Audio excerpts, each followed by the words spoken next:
The last time Neal Jones was on a first date, Ronald Reagan was in office. So when he said he was doing a top 5 involving dating advice, well, we asked KCTV5's Gina Bullard to help him out. So here is tonight's top 5.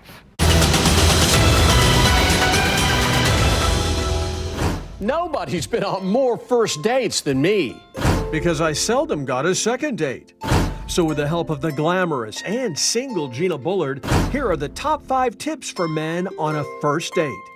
Number 5, don't talk about your ex. JoanneCohen.com states that the best way to guarantee there will be no second date is to spend the first one talking about your ex-wife or ex-girlfriend. I don't need to know everything about them, what their favorite hobby was, their favorite meal, too much.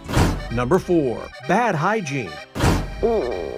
According to Healthline.com, there's nothing more disgusting than a failure to bathe and brush your teeth.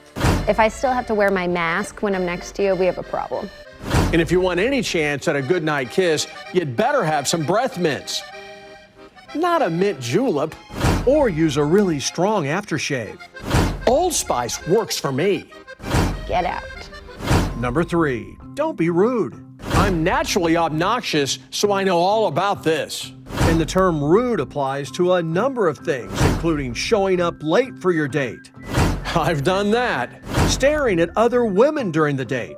Of course it bothers everyone. Nobody wants to feel like they're on a date with one person, but that person is on a date or trying to get a date with anyone else in the room.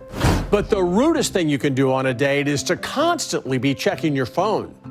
Number 2, don't offer unwanted life advice. Just because you've shared a great dinner does not mean you have a right to give people life advice. No one needs to tell anyone else how to live their life.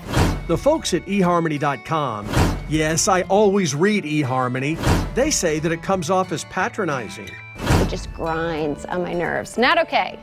And that brings us to number 1. Don't mislead your date. I used to have to drive a beat-up old news car, so I rented a car to take a girl out on a first date. We hit it off, but then 3 weeks later, she wanted to know what happened to my other car. And don't pretend to be wealthy if you're not. And I found that pretending to be smart only leaves them disappointed. It's just not good. White lies for me, you're not getting a second date. The bottom line, it's better to disappoint them on the first date than after the wedding. I'm Neal Jones, and that's this week's Top 5.